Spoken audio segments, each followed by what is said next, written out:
I knew more about Emma's odd behavior than anyone. I've been dating Emma's older brother since 7th grade, so I'm over there all the time. I've witnessed Emma's spiral downward. Needless to say, my parents are not at all pleased with the relationship. They believe that mental abnormalities run in families, but I am not going to stop dating him. Emma's condition is a true hardship on Edward and his dad, and it really infuriates me to hear gossip about the poor thing. Poor thing, poor thing. I realize that some of Emma's antics are pretty hard not to laugh at. Emma spoke to mirrors, chatting at her own reflection like it was another person. She even had a name for her imaginary companion, Hazel. And besides that, 16-year-old Emma still carried a teddy bear everywhere she went. No one knew exactly what was wrong with Emma. Rumors circulated that she went crazy when she was 6 after her mother succumbed to cancer. It got worse when she was 8. She found an old book about seances, and Emma thought she had found a way to contact her mother. After that, she started playing in the woods. Just her and Teddy. That sends a chill down my spine to think of her being in those woods. Those woods are really creepy. Witches had been hanged there long ago, and their evil spirits walk among the trees. Emma went steadily downhill after that. At first she tried to hide her odd behavior, but now she's lost even that sensibility. She just wanders around, chatting into that mirror, Teddy in one hand and the mirror in the other. And as funny as that can be, I don't laugh. At first, Emma's behavior was weird but harmless. But as years went by, she became more and more violent. She would yell at the postman, "Get away from my mailbox!" She threatened the paper boy with an axe. "I'll kill you!" Even when Emma had a tantrum, she claimed that it was at the whim of Hazel. Her father eventually had to have her committed to a psychiatric hospital. She fought furiously. "Don't touch me!" It took several orderlies to restrain her and carry her away. It was horrible. After Emma's committal, Edward gave the mirror and Teddy to me. And at first this made me really happy. I loved Emma. Teddy was so soft and had sweet dark eyes. I soon sensed, though, that something was amiss. Sometimes Teddy's fur felt coarse and his eyes looked vindictive. And most unnerving, Teddy moved around by his own volition, and he had a strange affinity to mirrors. On numerous occasions, I've left Teddy sitting on my bed, only to find on my return Teddy sitting on my dresser, facing and gazing into the mirror. Then the terrible nightmares began.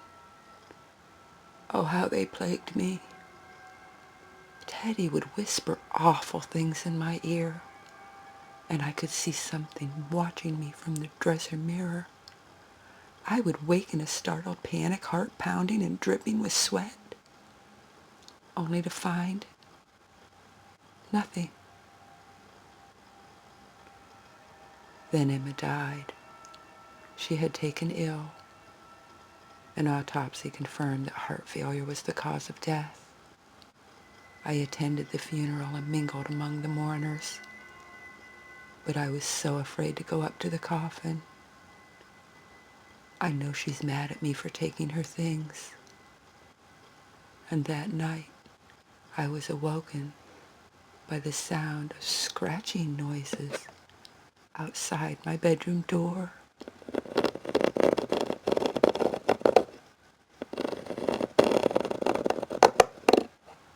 My heart quickened as fear welled up inside me. I gripped Teddy tightly, and suddenly Teddy recoiled from my grasp and hissed venomously at me. I didn't even have time to react when my door slowly opened and Emma staggered into the room. The long white gown she had been buried in dragged listlessly behind her. Emma was covered in dirt from head to toe, her fingernails caked with mud. She had dug herself out of her grave to reclaim her beloved bear. I tried to run when I noticed a witch cackling from inside the dresser mirror. Her face filled with malice. She called to Emma's body, controlling it in death as she had in life. But the voice didn't come from the mirror. It came from Teddy. "Pick me up." Emma's remains snatched Teddy from my quivering hands. And instantly, there was a flash of light, and the witch vanished from the mirror. Hazel gazed into the mirror, studying her new body. It felt wonderful to be back in human form again. Much better than roaming as a spirit or being trapped in an old teddy bear.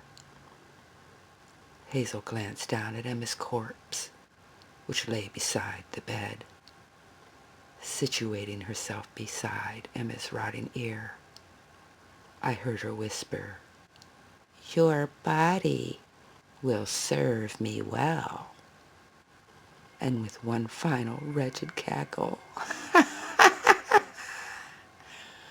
the witch that possessed my body climbed out of the window and vanished into the night, into the woods, into the dark. I watched everything from where I lay beside the bed, my soul now entombed in Emma's remains. I watched the sunrise. I watched my mother scream and faint. I watched the police come and organize a search party, yet I could not move or give a single sign of life. I couldn't even scream as they placed me into Emma's coffin and reburied me in Emma's defiled grave. Emma, the grieving girl who had once tried to summon her mother's spirit, but instead called forth that witch's ghost. Now there is only darkness, and Teddy as my final companions.